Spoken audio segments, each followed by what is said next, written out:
उन्मिलितं येन तस्मै श्रीगुरुवे नमः। श्रीचैतन्यमनोभीष्टं स्थापितं येन भूतले स्वयं रूपा कदा माह्यं ददाति स्वपदान्तिकं।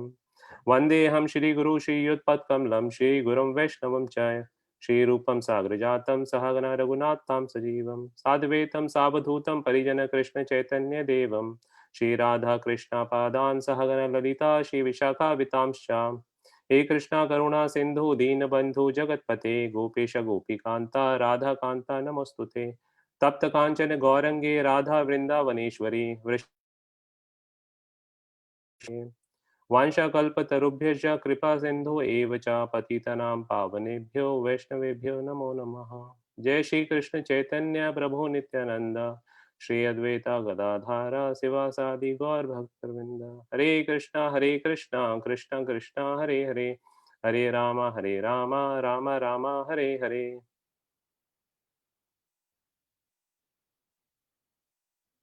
Hare Krishna everyone.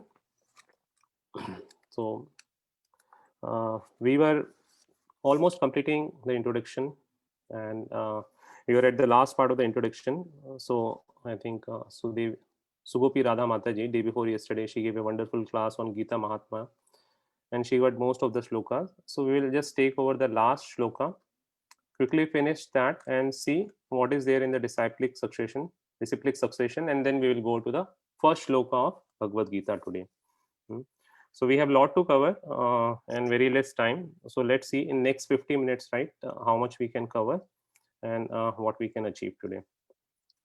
Okay, so let's see the last shloka of this Gita Mahatma, and then let's see what Prabhupada is telling here.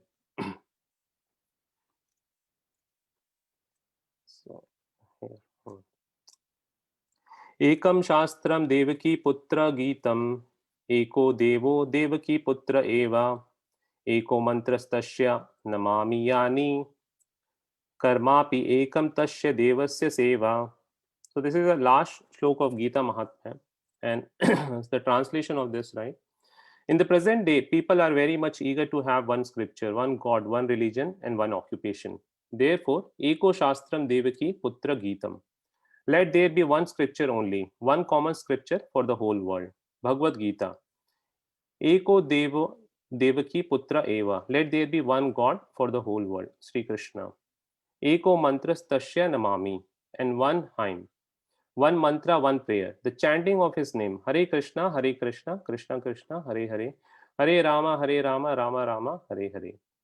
Karmapi ekam tasya devasya seva, and let there be one work only, the service of the Supreme Personality of Godhead. So very important shloka, right? And if you see that it is just trying to bring everyone together. In the current day and the world, right, you would see there are so many organizations like WHO, UNO, and what was the purpose of all these organizations, right? To bring the whole world together, but looks like they have kind of a miserably failed. See, Srila Prabhupada tells, right, that WHO, World Health Organization, and the modern civilization, right, they have kind of miserably failed in controlling the population. So they brought a lot of contraceptives and other things, thinking that this is going to control the family. But the controlling, this is not the solution. The solution is, right, the sense control. So Srila Prabhupada tells that these solutions, what the present society is giving, is not going to help. So the only solution, what can help, right, to bring peace and prosperity in the world is one religion, one God, one occupation, and that is the name of Lord Krishna, Lord Hari, right? And when you take that name for this Kali Yuga, the mantra is Hare Krishna, Krishna Krishna, Hare Hare, Hare Ram, Ram Ram, Hare Hare. And what is the service that you have to do? You have to serve the Lord, serve the Supreme Personality, the God. When everyone has the same goal, right, the tied up among them, right, everyone will work for that common goal. And when everyone works for the same common goal, right, there would not be conflict. The competition is there, but that is a healthy competition. You are not envious or jealous of every others, right? So that is what it is said in the Gita Mahatma, the last thing, right? And if we just have to summarize what has happened until now in the introduction, right, we will just take a quick look. So I think the first thing, right? What are the benefits of reading Bhagavad Gita? There are three benefits, as you could see from Gita Mahatmya, right? The first thing is Bhaya Shoka Adi Varjita. So Bhaya is fear, Shoka Adi, lamentation, Varjita, those are kind of a gone, prohibited. So you, the lamentation goes away, fear goes away. By how? If you read Bhagavad Gita regularly. So over the next, I think there are 700 verses, and if we take one or two verses on a kind of an average, next 700 days, not, I think in 1 year probably we should be able to complete Bhagavad Gita. So if you read from now, if you hear Bhagavad Gita, right, what is going to happen? Your all the bhay, shok will going to go away. See, if you see, if you just even Google out and see what is the largest fear in the people, the fear of death. So every time, even the coronavirus is going now, other pandemic will come after some time. Before there was something else, MERS was there, and before that something else was there. But people always have that they are going to die. And when you come to the spirituality, you understand that the soul never dies. But as long as you are kind of associated with this body, right, you always think that you are going to die. That is the topmost fear. So that is the first fear. If you search in the Google, right, the fear of dying. The second most fear, right, if you see the common fears, the people have the fear of coming, speaking or coming, interacting with others. So that is a second kind of a fear. And the third means the flying in the air. So fear is in everyday life. If you see, some or the other fear we have. Some people have a fear of speaking, some people have fear of communicating with others, some people have kind of fear of seeing something, blood. And some people that they cannot give their blood to someone else, right? They just get they fall down when they see the blood. So the fear is kind of a, what is, we have to get rid of the fear. And how do you get? When you read Bhagavad Gita, shoka, the lamentation, right? Every time we are lamenting, right? Whatever the situation we are in, we always lament. Either we are in US or in India or any part of the world, right? Either we have a good job, we look for another job, right? And these are daily kind of a, we have a good family, we still look something else can be done. So the lamentation, fear are always there. How do you get rid of this thing? Reading Bhagavad Gita. Sinful reactions. So what has been done in the past, nothing can be done, but you cannot keep contemplating on those things. So what Gita Mahatmya tells again, benefits of reading Bhagavad Gita: whatever you have performed in the past, so those sins will vanish away if you just keep reading Bhagavad Gita. And once you hear, right, after that, at a certain point you will start implementing also. And the most important, right, the desire to commit sin, desire to do sin, right, that also vanishes away, because you can get rid of everything, but the most important thing is, right, you don't want to commit the same mistakes what you have done in the past in the future. So you want to get rid of those desires, sinful desires especially. So by reading Bhagavad Gita, that's what is also going to happen. So that's kind of a benefit what Gita Mahatma summarizes out of this thing. And right, we will quickly take a look in the next thing, right? What is a summary of the complete introduction? If you see in introduction, there are 29 pages in the new book. On the 30th page, there is a disciplic succession, and that is very important, disciplic succession, right? We need to know something about this. We are going to discuss next. But what does this summary of introduction last? I think 2 weeks. Prabhujis and Matajis have been discussing about that. But what does it tell? Prabhupada, how does it bring, how does he gradually elevates from reading the Bhagavad Gita? He sets the scene. Why do you want to read the Bhagavad Gita? What is the mood to read the Bhagavad Gita? What is the purpose of reading Bhagavad Gita? For humans to take out of this material birth, death, old age, and disease. So take out of this routine life cycle what we have been going through multiple lifetimes, right? And then he talks about 8 energies. Through these 8 energies, right? The earth, water, fire, air, ether, mind, ego, and intelligence, right? Bhumir, apo, nalo, vayu, kama, buddhir, eva, cha, ahankar, ityamem, bhinna, prakatir, ashtada. See, these are the 8 energies, and through these 8 energies, right, the 24 elements come. This is kind of the primary energy, and through them 28, and then 25, 26 is Atma and Paramatma, soul and super soul, constitutes 26 elements of Sankhya philosophy. And then gradually he talks about the karma, and how does he tell that you have to do the Sanatan karma? What is Sanatan karma? Sanatan dharma is the to do the service for the Lord, to become the servant of the Lord, to serve Him, so not to enjoy yourself. And then significance of the Bhagavad Gita, which we kind of Gita Mahatma summarizes in the 7 shloks, but we kind of summarize into the top 3 points. What does the Gita Mahatma is talking it about, right? So that's kind of the introduction, what has been kind of talked about, right? Let's jump into disciplic succession, right? Let's go back to the Bhagavad Gita screen. Okay. Let's minimize this. Okay. So the disciplic succession. Evam parampara praptam imam raj rishyo vidhu, Bhagavad Gita 4.2. This Bhagavad Gita as it is received through this disciplic succession. On top we have Krishna, Brahma, Narada, Vyasa. Madhva is Madhvacharya here, right? Just pay attention here on point number 5. So second Brahma, Madhva, right? Starting with Krishna. Padmanabha, Narhari, Madhva, Akshobhya, Jayatirtha, Jana Sindhu, Dayanidhi, Vidyanidhi, Rajendra, Jayadharma, Purushottama, Brahmaya Tirthaya, Vyasa Tirtha, Lakshmipati, Madhvendrapuri, Ishwarapuri, Lord Chaitanya, right? Pay attention here also. Rupa Goswami, Surupa, Sanatan, Raghunath, Jeeva Goswami, Krishna Das, Narottama Das, Vishwanath Chakravarti Thakur, Baldev Vidyabhushan, Jagannath Das Babaji, Bhakti Vinod Thakur, Gaur Kishore Das Babaji, Bhakti Siddhanta Saraswati, and A.C. Bhakti Vedanta Swami Srila Prabhupada, Swami Prabhupada, our Prabhupada ji at the last, 32nd Acharya. So, couple of things, right? What I mentioned, right? Second, 5, Lord Chaitanya.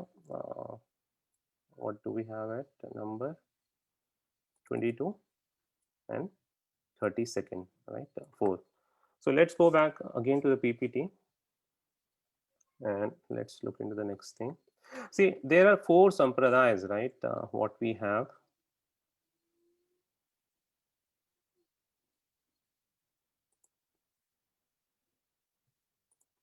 Okay. So we have 4 sampradayas, if you see, and though all are kind of authentic, the category what we branch out is from Brahma Sampradaya. So Brahma, Madhava, Gaudiya, Vaishnava Sampradaya. And then how does it branch out, right? We will see in next couple of minutes. But if you see, right, there is a Lakshmi Sampradaya, Rudra Sampradaya, Kumar Sampradaya, and everybody is starting from Krishna.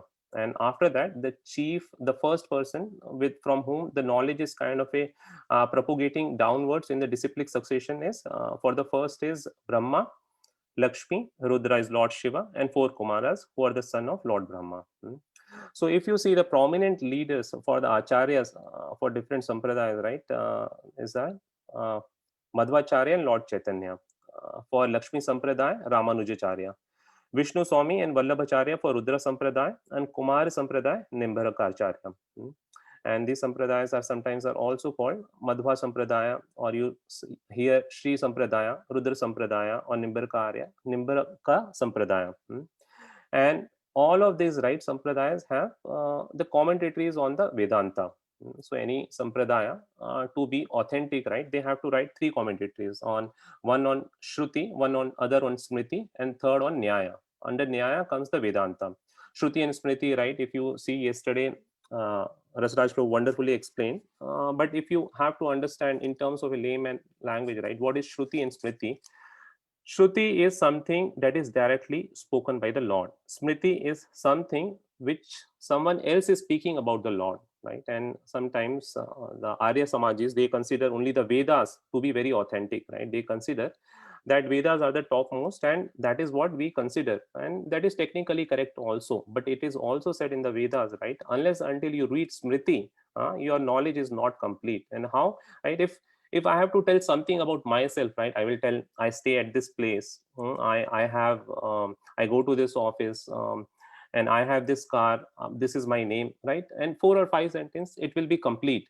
But if someone loves me, right, and who is very dear to me, he can keep on telling about me in hours and hours together, 1 hour, 2 hour, 3 hour, right? He will give the complete introduction, description about me, right? The same is with Shruti and Smriti. When the Smritis are spoken, those are spoken by the sages. They take the knowledge which has been given by the Lord, they internalize that knowledge, conceptualize that knowledge, and then they speak it again.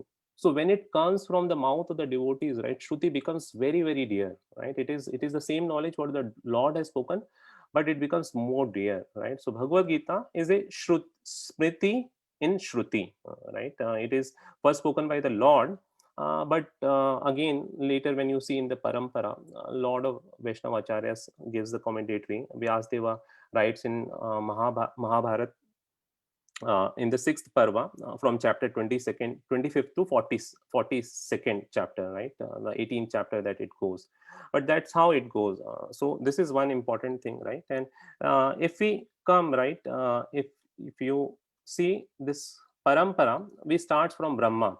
And then the prominent acharya, right? You cannot have all the acharyas, right? If I think few sessions back there was a question, right, why Arjuna is not mentioned here. I think Gita Malaji kind of asked that question, and Jiva Mataji gave a reference to the link, right? And if someone has gone through that, it tells that there are kind of two kinds of parampara that goes. One is for the Raj Rishi, and one is for the spiritual master and the disciple, right? That how it goes. Which is basically for Brahmanas, and Raj Rishi is for the kings. Raj Rishi, Raja, and who is the king, and he has the qualities of the Rishi, saintly king, right? And that's how. So we will see in the next slide how it goes. But in this, right, if you see, there are no one over here who is a king or other thing, right? Everyone is kind of a Brahman, and he is kind of a either a direct disciple or kind of a Siksha Guru or a Diksha Guru. That's how it is going, but not necessarily everyone in the parampara is kind of a, before, if you see, is a Diksha Guru of the subsequent disciple.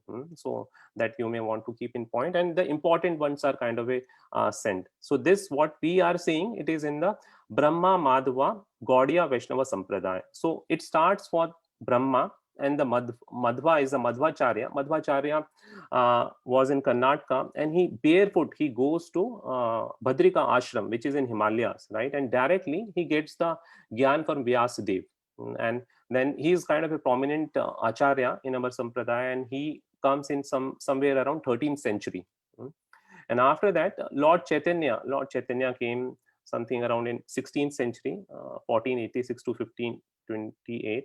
Numbers may not be right. You may want to check, but 16th century, when the Lord Chaitanya came, he was in a Gaudiya in the Bengal region, and that the Gaudiya Vaishnavism it is called. Vaishnav means who worship Krishna, right? And Gaudiya is a region in Bengal. So the Gaudiya has two meanings. One, it's kind of a sweet like good jaggery, right? God, and or so if you see the complete movement, right, when you start doing the bhakti, it is very, very sweet. So whatever all your pains, miseries, right, slowly they will start going, and once you start relishing the name of Radha and Krishna, right, you will just deeply immerse in their love. So the chanting of the name will become very, very sweet. So Lord Chaitanya brought that process. So the Gaudiya, the other meaning, it's called the region itself in that is called the God. So it tells Brahma Madhva Gaudiya Vaishnava Sampradaya. So that's how our Sampradaya name is there, and how it comes, right? If you see earlier, right, it is coming from Madhvacharya, and there was a time during when Vishwanath Chakravarti and Baldev Vidyabhushan was there, and I think some of the devotees have earlier also mentioned. So we are not going to deep into that. There was kind of a other sampradayas were telling that you are not authentic. Why you're not authentic? You are worshipping Radha Krishna together. That is not supposed to do. That is the first thing. Second, you don't have any philosophy or commentary written on the Vedanta Nyaya. So Baldev Vidyabhushan, right, on his on the request of Vishwanath Chakravarti Thakur, he went to Jaipur and he writes Govinda Bhashya.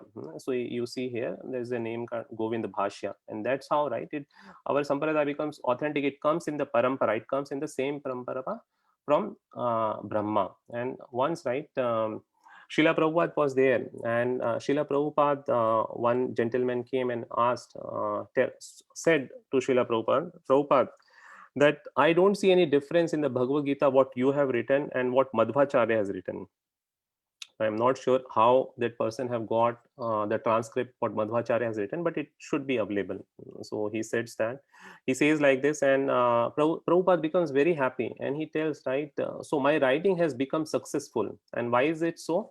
Because when a disciple writes, he writes exactly what his master has told, what his guru has told. His teachings and his master's teaching should not be different, right? When you are coming in parampara, that is the whole point, right? The smriti, when it is said from one person to other person, right, it doesn't break in the lineage. And Prabhupada became very happy, and he said that my writing of the efforts have become successful. So that is one remembrance I have it. I heard in one of the lectures. So that I just wanted to mention. And now let's take a look into this is Madhvacharya, right? And if you see, he's the fifth guru. What we see in the disciplic succession, but not fifth, because Madhvacharya was in 12th century, and Brahma and Narada, they were way beyond before, right? So don't consider that this is the fifth number itself, but as what we have in chronology listed here, we will just consider the fifth. And if you look carefully, right, Madhvacharya, it's in various Puranas it is said he is kind of a son of Vayu, and it is said that many times it is seen when Madhvacharya was there, he was sitting on a deer skin, and in Agni Purana it is mentioned that the Vayu would come and sit on the deer. So, and if you see, he has two fingers, right, and they are kind of a lifted, and those, what does that two fingers lift? Our Vaishnava Acharya, right, when they write, they just don't look, they look the complete picture, and then they talk about it. Those two fingers, right, there's any guesses? Want to anyone tell, type or tell what does those two fingers represent? Okay, anyways, Yes, so Dvaita philosophy, Dvaita. yes, Mataji, thank you, Mataji. Yes, yeah, that's right. So one is It's Jeev and other is Paramatma. So yes, so that's what it is showing. So you see, if you see the people who are acharyas, right, their work, their acting, whatever they do, it is kind of a very valuable to understand. There's something, nothing is whimsical, right? They sit also, there is some meaning hidden inside that, right? So lot to learn when you read the scriptures. And when we see into the introduction, Srila Prabhupada writes scrutinizingly, right? You have to read Bhagavad Gita scrutinizingly, because see, some people read Bhagavad Gita six chapters in one day, and there are a lot of devotees who just complete Bhagavad Gita in 3 days. It is not a competition, but every time when you read, right, sometimes we think we have read once, what is that new we are going to get? Every time when you read, right, something new you are going to get out of the Bhagavad Gita, because we are not at a platform, right, when we just understand, read once and going to understand everything. Say, to get implement also one shloka in our life, right, it takes years together. So to understand Bhagavad Gita, which comprises of 700 shlokas, out of which 525 are just spoken by Krishna, right, how much time it is going to take? So this is the brief history of disciplic succession and the introduction, right? Any Prabhu, questions? before you go forward, where does Baladev Vidyabhushan fall in that hierarchy that you were listing? Right, like, Yes, Mataji. Yeah, yeah, yeah, that next one. yeah. You had the longer list. Yes, Yeah, here. over here, here, after Vishwanath Chakravarti Thakur, Baldev Vidyabhushan. But is the Jagannath? It says is that Jagannath Yeah, Das so Babaji? yeah, Jagannath Das Babaji. So these are not, Mataji, like they are the they are a Siksha and Diksha group. Both are kind of combined here. It is not exactly that Jagannath Das Babaji has taken Diksha from Vishwanath Chakravarti Thakur, or the lineage is not like that. So if you see Gaur Kishore Das Babaji Maharaj, right, he Mm-hmm. was a spiritual master of Bhakti Siddhanta Saraswati Thakur, but Mm-hmm. he and Bhakti Vinod Thakur were kind of almost the same. They Right, right. Yeah, so that is one thing that even I had question there, but if you Mm-hmm. see here, this is the kind of a more clear picture what it is talking about Bhakti Vinod Thakur and Gaur Kishore Das Babaji.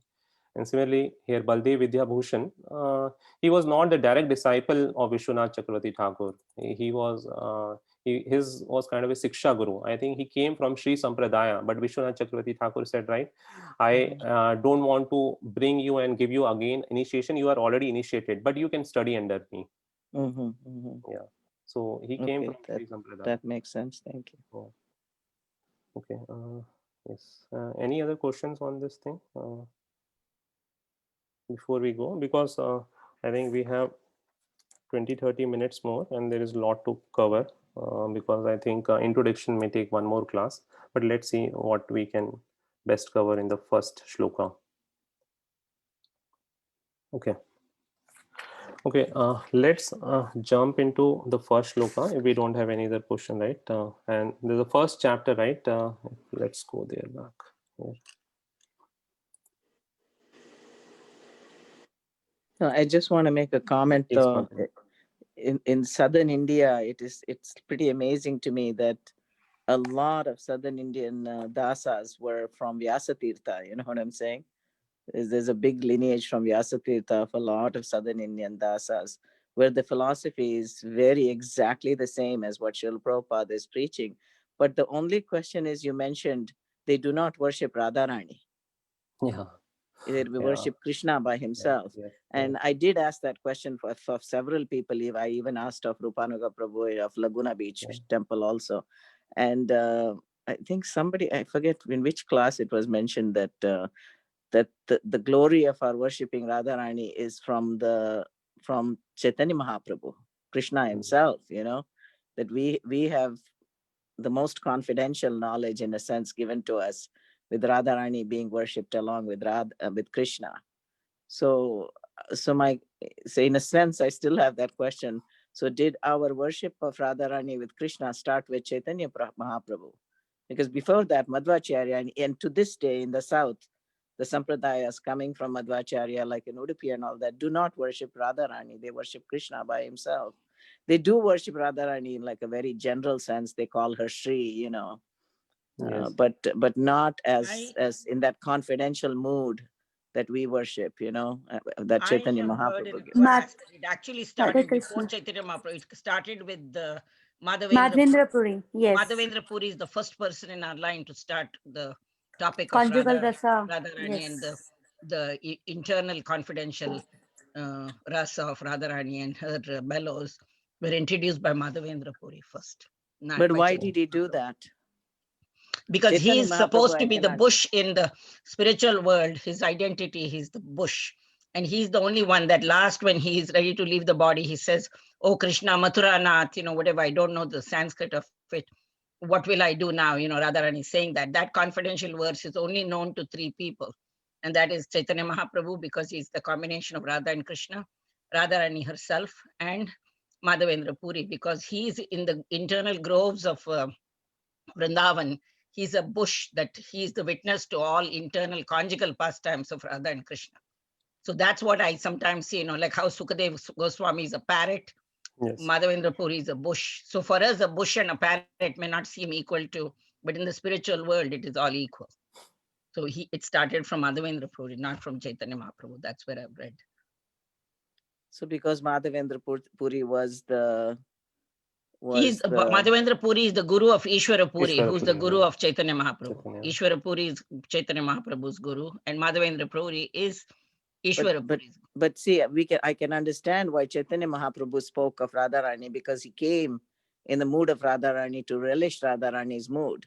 So I can understand why he was propagating that, because he was exhibiting the mood of Radharani. But why would Madhavendra Puri? Because Madhavendra Puri is a witness to the conjugal pastimes of Radha and Krishna. He's a very elevated personality in the spiritual world.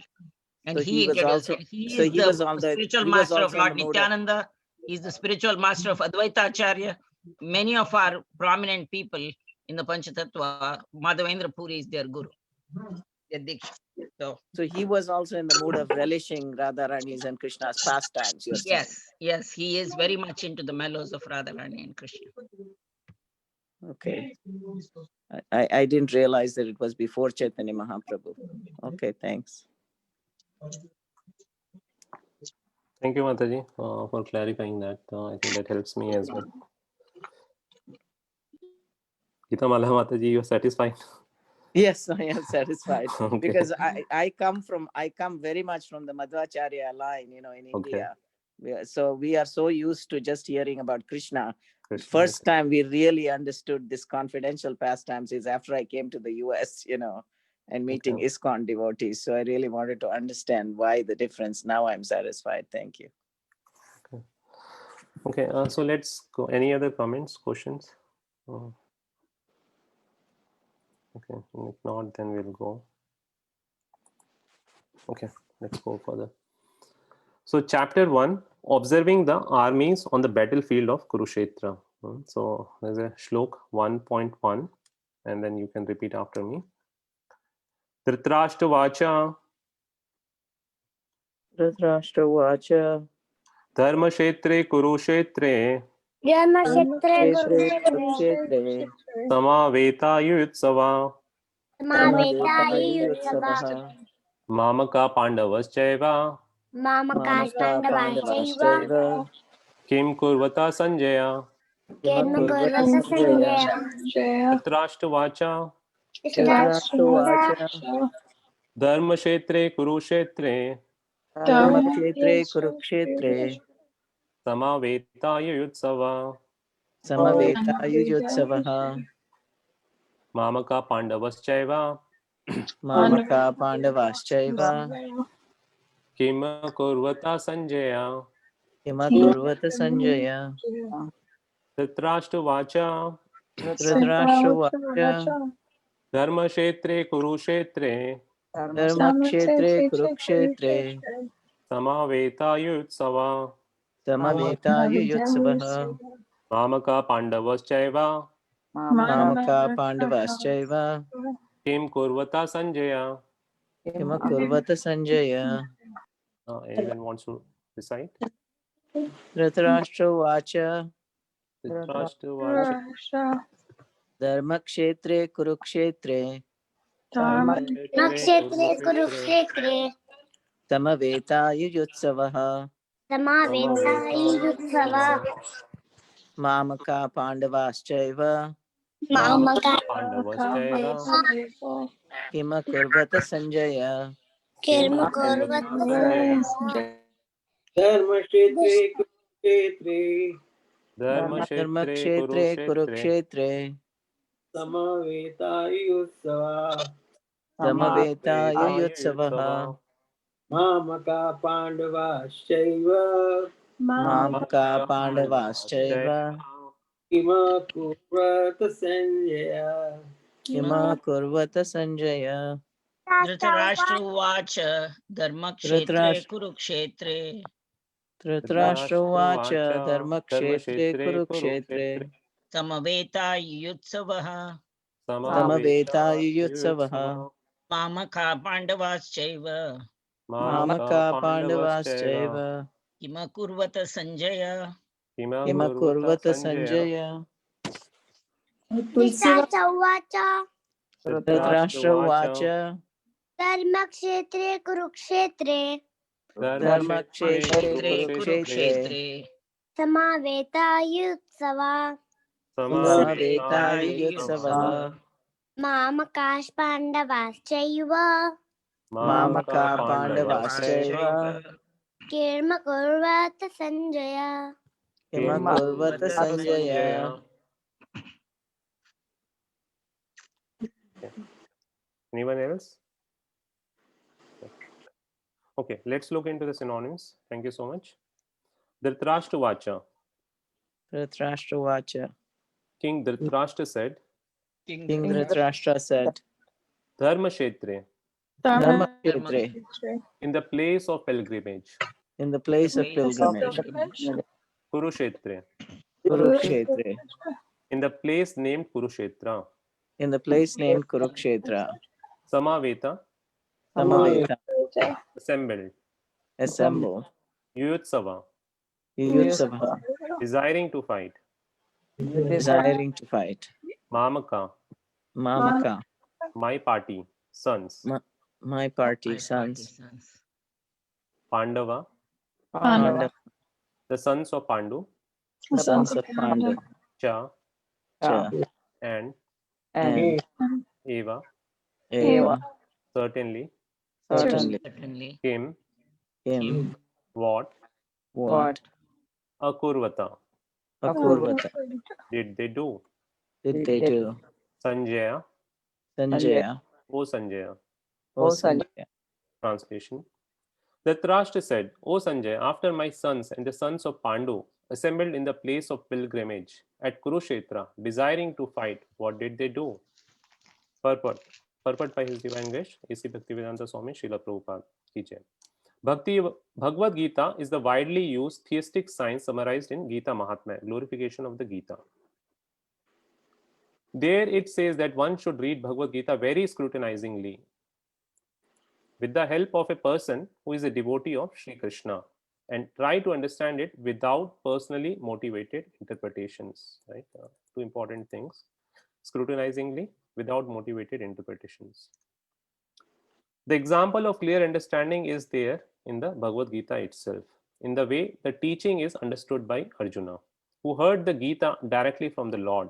If someone is fortunate enough to understand the Bhagavad Gita in that line of disciplic succession without motivated interpretation, then he surpasses all studies of Vedic wisdom and all scriptures of the world. One will find in the Bhagavad Gita all that is contained in other scriptures, but the reader will also find things which are not to be found elsewhere. That is a specific standard of the Gita.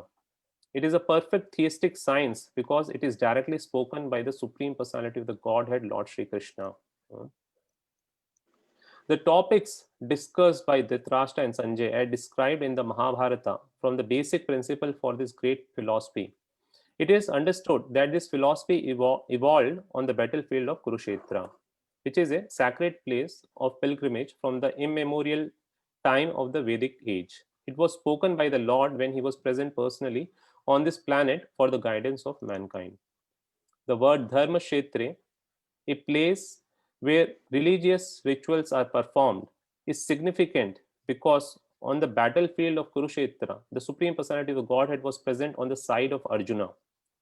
Dhritarashtra, the father of the Kurus, was highly doubtful about the possibility of his son's ultimate victory. In his doubt, he inquired from his secretary Sanjaya, what did they do? He was confident that both his sons and the sons of his younger brother Pandu were assembled in the field of Kurukshetra for a determined engagement of the war.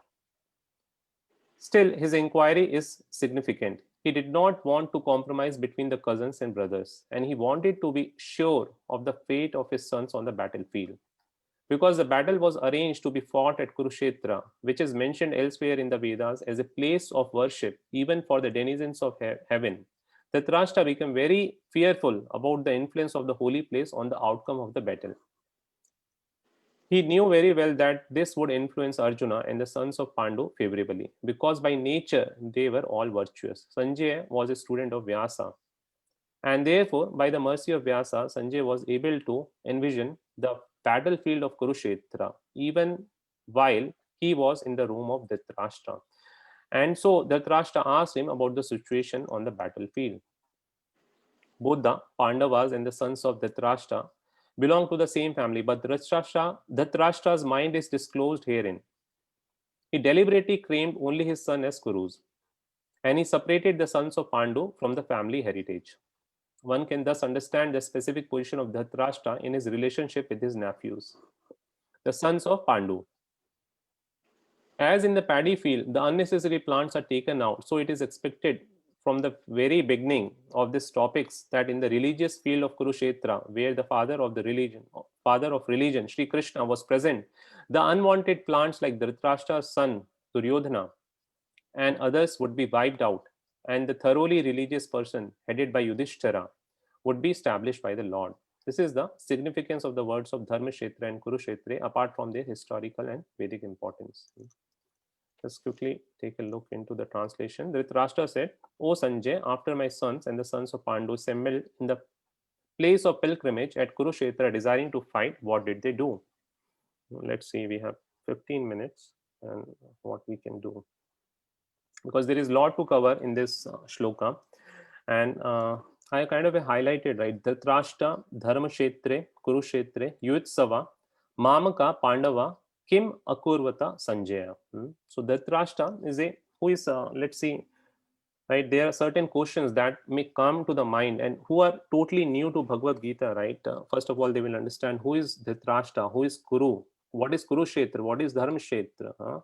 Why Dhritarashtra is asking such a question? Because he asks a question and he gives the answer also, right? Yutsava. Yutsava means they all have assembled to fight. So why he's asking what they are desiring to do? Why he's asking question to Sanjay, what they are desiring to do? Kim akurvata Sanjaya, what they are planning to do. Akurvata means did they do? So when someone assembles on a battlefield, what they are going to do? They are going to fight. It is asking a question like, if you give very good prasadam to someone and serve him everything and then ask him, what are you going to do? Means that person is going to eat the prasadam, right? And now Dhritarashtra is asking such a question, right? So that's why if you see Prabhupada in the first paragraph itself, he writes, right, you have to read Bhagavad Gita very scrutinizingly. So when you read, there are a lot of questions that are going to come in the first shloka itself, and sometimes if you understand the philosophy in the first shloka, right, then many of the other concepts will be clear. See, then the question may come, who is Sanjaya? And finally, do we have a Dhritarashtra hidden in us, right? That's the kind of a takeaway question. Let's look into the lineage of Kuru dynasty, right? And then quickly we will jump back to this second question, right? So we'll not go the past history of Shantanu, Shantanu and Ganga, right? Shantanu was a king called Maha Abhishek, and Ganga was Ganga itself, and they were kind of in a there was a yagna which was happening in Brahmalok, and they get attracted. They were sitting diagonally opposite to each other, and Brahmadev, he has 4 heads, and Brahmaji tells that this is not a place to do these activities, right? And you are doing a very pious activity. If you have to perform these activities, you go down, perform your activities, whatever your attraction is there on downly planets, Earth, and then come back again. And then they accept, and then they come back. That's how Shantanu and Ganga comes down. So Shantanu is a king, and Ganga, he gets attracted towards Ganga. They both get married, and as you know, right, there are 8 Vashus. So 7 Vashus are kind of a born, and there's a Vashus are kind of lineage in demigods, one of the lineage in the demigods, and they are born, and as soon as they are born, Ganga takes them and drops them into Ganga river. We again not going to go into the details why she does that, but the 8th Vashu, right, who is kind of a Devavrata, is later named as the Bhishma Dev. So he turns into the Bhishma Dev. He's kind of very, very important character if you see from start of the Mahabharata until the end, and he gives lot of important teachings throughout this thing, right? And he is one person, right, who sacrifices everything. So if you read and hear about Bhishma Dev, right, just his characters, right, you will understand how a devotee means, how life has to be. The life is full of misery and you have to suffer, but at the same time, right, you have to contain your emotions, you have to serve the Lord at the same time, right? So from such people we can learn a lot. And what happens, you know that Bhishma Dev takes a vow he's not going to get married, and at that time the Bhishma is a kind of a very, very rigorous tapasya, means the name, what is the vow he has taken, and he's a Kshatriya. When he takes such a vow, then all the demigods shower flower on him, and becomes the name from Devavrata comes Bhishma Dev. So there are 2 conditions what Ganga initially requested that Shantanu, that you are never going to tell me, you are never going to bother me when I'm doing anything. So you are not going to interfere in my activity, and yet never going to ask me what I'm doing and why I'm doing. So this is something in every grahastha jivan that everyone would like to do, but that's not possible. And Shantanu, he kind of heard 7 times, and then when he saw that the 8th son also she's just going to drop into Ganga river, Shantanu asks, why are you doing that? And Ganga tells that this is the time I'm going to leave you, right? This is the time divorce. So that's what she tells. And Shantanu becomes, that's okay, but I just don't want to happen this. So he tells whatever the past history is there, why she does that, and what has happened in the past, and why 8th Vasu has to remain here. So after some time, then Shantanu becomes alone, and then he kind of marries a fisherman lady. Her name was Satyavati. So her earlier name was Matsya Gandha. So then, because Matsya means fish and Gandha is smell. So she always used to help her father, and when she used to take fishes across the river, right, her body used to smell with fishes, and you know how the fishes smell comes, right, the dry fishes, the other fishes. Someone may have experience who are staying in the coastal area. Someone also cooks, right, that smell is kind of a really pungent. So her body, her earlier name was Matsya Gandha, and Shantanu comes and marries Satyavati. But Satyavati also had a past story, right? And what has happened, once Parashar Muni was crossing the river, and since she was a daughter of a fisherman, she used to help in crossing the rivers to the people who used to cross the river. And Parashar Muni, when he was crossing, he tells that by the will of the providence, right, these are the right celestial time, the nakshatras are right, and at this time I have to unite with you, and there is a very great personality is going to born. And she agrees for what Parashar Muni tells, right? And someone should not consider that Parashar Muni, this is kind of out of the lust, right? This is not of the out of the lust, right? These are the arrangement done by the Lord. So if you see uh, in Maharashtra, there was a saint called Gyaneshwar. Gyaneshwar, and he was born from a sannyasi. So Vitthal, so the Lord Vitthal comes in the dream of a sannyasi. His father was earlier a sannyasi, and he tells that one of my associates has to come down, and I don't see a kind of a proper person who can give birth to this my associate. So why don't you go from your sannyas ashram to grahastha ashram? And he tells that the public is going to laugh. What he is going to do? And I am a sannyasi, what I am going to do? But for the will of the Lord, he accepts that service, because there are two choices. He's going to see what the public is going to talk about, and he's going to see what the Lord is going to talk about. So for the Lord's pleasure, right, we should not see what the public is going to talk about, what the people are going to talk about, right? So when the Lord wants something, and even though in the starting stage it may look wrong, right, it may have a higher purpose behind it, right? The same thing when Arjuna accepted that you have to fight, right, he started listening to the Lord, and he was kind of benefited, even though initially he did not wanted to fight. So Parashar Muni, from Parashar Muni and union of Satyavati, right, Ved Vyas was born. So now further, Satyavati kind of later get married to Shantanu, and from there are two child which were born, Vichitravirya and Chitrangada. So Chitrangada, he had a name of a Gandharv, whose name was also Chitrangada. So once he goes in the forest, the other the Gandharv, right, Chitrangada, whose name was Chitrangada, kills him and tells him, how can you have a name, what name I have? And he kills him. And then Vichitravirya, he also dies early, and Bhishmadev arranges for their marriage. There were Amba, Ambika, and Ambalika. There were three sisters, and they were all kind of a brought from Kashi Raj. Swayamvar was happening there, and they were daughters of Kashi Raj. And he brings from there, and Amba tells that I already have a lover, and I want to go. And Bhishmadev says, you go away. And Ambika and Ambalika, he brings them and gets them married to Vichitravirya. But what happens, right, later, Vichitravirya also dies. So now there are no children. So Satyavati tells, right, how this generation is going to go forward. So now I was a wife of Shantanu, and Bhishma Dev has taken a vow to remain brahmachari, and Chitrangada has died. Vichitravirya, who had two wives, right? Now Vichitravirya has also died. Now Ambika and Ambalika are there, but they don't have a husband. So Satyavati tells, Bhishma Dev tells again to Satyavati, right? Once you have mentioned about Vyasadeva and you said, right, whenever you will call his name, he is going to come. Why don't you call him? So now Vyasadeva comes back again. So Vyasadeva comes, and now Ambalika was thinking that, oh, he's a prince is coming, he's going to be very charming, he's going to be really, really very strong, and they are thinking about it.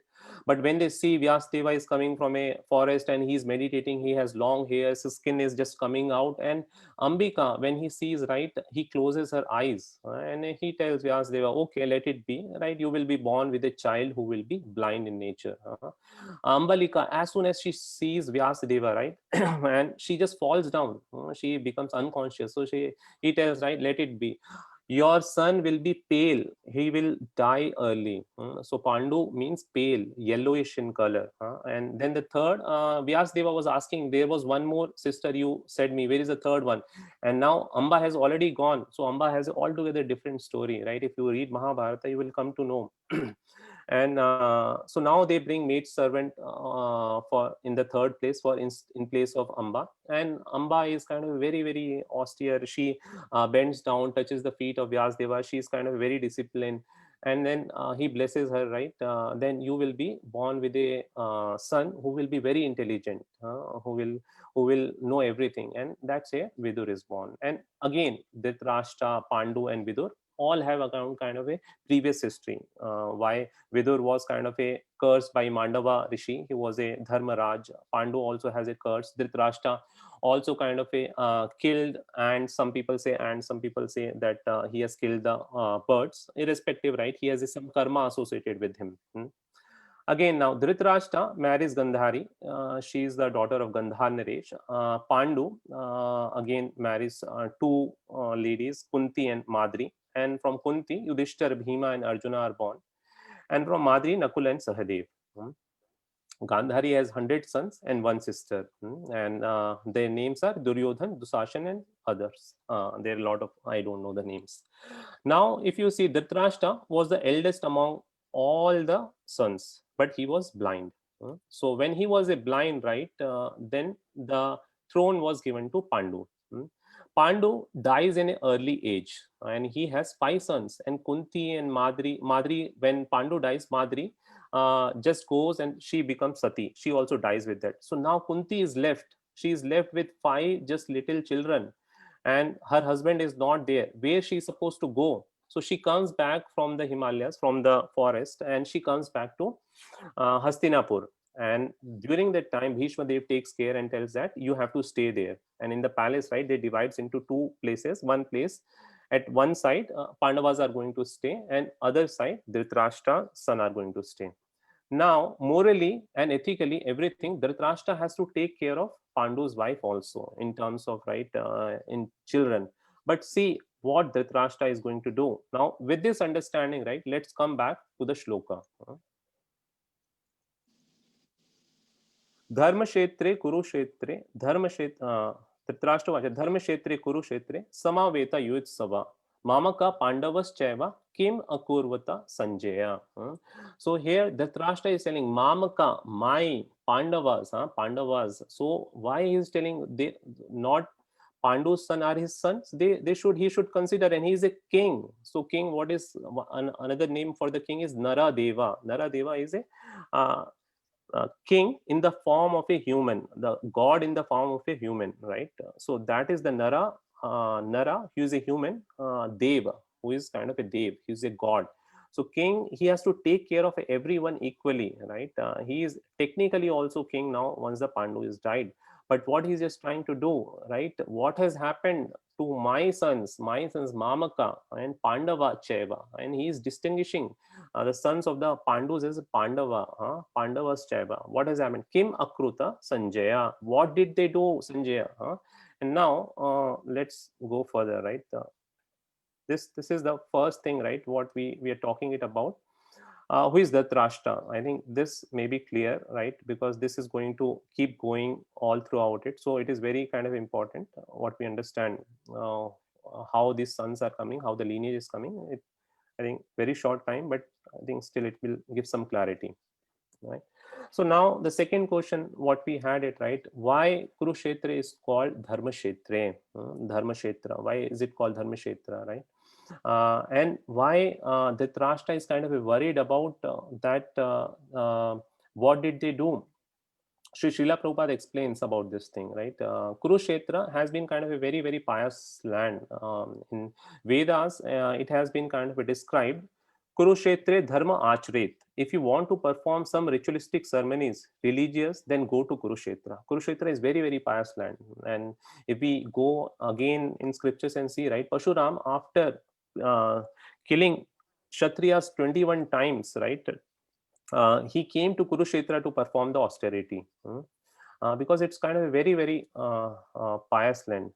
But in spite of everything, where Kurus were very, very strong, and they had such a big army, why Dhritarashtra was kind of worried? Why he had a kind of intention? Still, he has a thought, right? There is something that it may not work out. So Srila Prabhupada tells, right? Because of the pious land, right?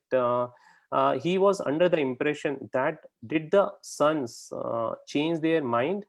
Because when you go to the temple, right, sometimes if you see, the impersonalists may not believe, right, when they come to the temple, they feel good, but they don't know why they are feeling good, right? They feel that, yeah, we feel good, the sound is good, the food is good, but we don't know, we like coming here, but we don't believe in God. But the devotee, right, he will believe in the God. He tells this is a prasadam, and temple is no different than Vaikuntha itself, because it is a stay of the Lord. And that's why a lot of the devotee, right, they are missing temple, and when it opens, right, they just want to come every week and week once they start coming, because they feel there is something is different.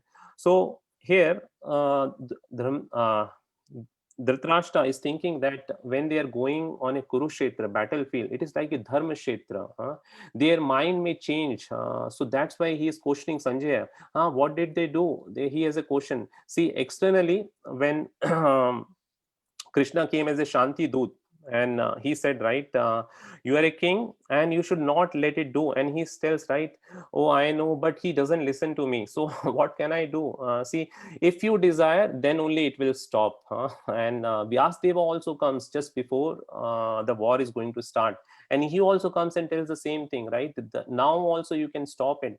And see, externally he is telling that let the war, externally he shows that, oh, I want to stop, but Duryodhan doesn't listen. But internally, what is his feeling? He is envious. He wants let the war happen. War should not stop. Why that feeling is there, right? Why? Because he thinks Kurus has 11 Akshahani Sena, and one Akshahani Sena, right, one Akshahani unit is described in the battle of in Mahabharata, right? How much? 21,000 chariots, 21k elephants, 65 cavalry, 109,000 infantry. And in opposite to that, Pandavas has 7 Akshahani only units. So he was thinking, we are so much powerful. And on top of that, we have Dronacharya, we have everyone. And these people will be crushed like anything. So that's what he's feeling. But he also has a doubt, because this is a field of Dharma Kshetra. It may have an impact on the thinking of both the people, and they may come for a truce. So he doesn't want that. That's why he is kind of a questioning Sanjaya. What did they do? And Srila Prabhupada gives a wonderful example, right? If a paddy field is there, in the paddy field, the weeds are there, and weeds are kind of taken out, thrown out, right? And the paddy grows. Similarly, right, at the war is there, no matter how strong they are, Kurus, right, they will be thrown out, because those are adharmi. They are not following the dharma. So what Dhritarashtra was hoping here, he was hoping for impossible. He was hoping that they are going to win, and fearing for inevitable. So fearing for inevitable, what he was thinking, right? If they lose, because he knew that what he is doing is not as per the dharma. And when the things doesn't happen as per the dharma, right, people lose, right? So that's where we tell, right, dharma, artha, kama, moksha. So if you follow dharma, arth, money is going to come. Calm, not in terms of the lust, right? Activities, if you perform, that should be done to achieve moksha, right? And people generally go directly on the artha and kama. They neglect dharma and moksha. That's why we fall into trouble. But if we follow dharma, everything is going to come in line, right? So that's why it's there. And now one of the things, right, he talks about to Sanjaya everything. Sanjaya is there. And who is Sanjaya? Sanjaya is a charioteer and secretary. He's a disciple of Vyasadeva. He's a Sutta. Sutta is one who who runs a chariot, who are the charioteer basically. And now Vyasadeva comes. So if you see biologically, Vyasadeva is the father of Dhritarashtra. And just before the war, right, Vyasadeva comes and tells, right, don't fight. it's not good. And he tells, right, no, I cannot stop him, he's not stopping. And he tells, right, okay, I will give you the vision to look the war. He tells, right, no, I don't want to look, because I haven't seen my son throughout my life, and now if I see dying him, I cannot bear that pain. So better you give that vision to Sanjay. And Prabhupada tells that the vision what Sanjay has is a mystic television. Mystic television is something that he can see without going in the battlefield. Not only he sees that in the battlefield what is happening, he can see in different camps what is happening there. So Vyasdeva gives the vision to Sanjaya, and through which he is able to see. And Sanjaya, in the second shloka, right, he tells very diplomatically. He tells that Dhritarashtra is a king and Duryodhan is also a king. But when you go in the last shloka of Bhagavad Gita, which is 1878, right, there what he tells that Yatra Yogeshwara Krishna, Tatra Partho Dhanurdhara. And then wherever Krishna and wherever Lord Krishna and Arjuna is there, their victory, Shri Vijayur Bhutir, Dhruva Nitir Matir Mama. So definitely opulence, victory, and power would be there, and that's my opinion. And he changes. So because when he listens Bhagavad Gita from starting to end, Sanjay is also listening, Dhritarashtra is also listening, but Sanjay changes, but Dhritarashtra doesn't change. And the last question, right? Do we have Dhritarashtra hidden in us, right? Mamaka Pandavas Chaiva, right? Unless until we have a tendency, this is mine, this is others, right? Whenever, right, if it comes, we start differentiating between the people, right? If we just take an example in temple also, when new people, other people are coming, right? We tell, oh, this people we know, this people we doesn't know, right? And we have the tendency, affinity to connect. This is mine, this is others, right? Unless until we have the tendency, right, there is always a Dhritarashtra which will be hidden in us, right? So we have to come beyond that, right? That's where in the 14th chapter, 26 shloka, right, gives the quality, how that qualities looks like. A person who is kind of beyond the transcendental, beyond these three modes, he treats everything equal, right? He treats a piece of stone and a gold also equally. I will stop here because we are already over time. But I think that's what we had in the first. There are a lot more to cover. I think if someone taking the next class, they can go through that. But that's what I just wanted to share today. Thank you so much. If we have one or two questions, we can take that now. Very nice class, Damodar Prabhu. You took so much out of this one verse. Prabhupada only just wrote, he tells that we have to read scrutinizingly. So I was just reading it, and first time I was also able to understand a lot of things. But before this, I kind of never have read like this before. Yeah, it's amazing. Every time you read it, you get something new, right? Yes. Okay, if we don't have any other questions or comments, then we are going to stop here. We can offer our Vaishnava pranams. Thank you so much. Thank you, Mataji. So, Vancha kalpa trupesha kripa patitanam pavanebhyo Vaishnava ki jai, Srila Hare Prabhupada Krishna. ki jai. Hare Krishna. Hare Hare Krishna.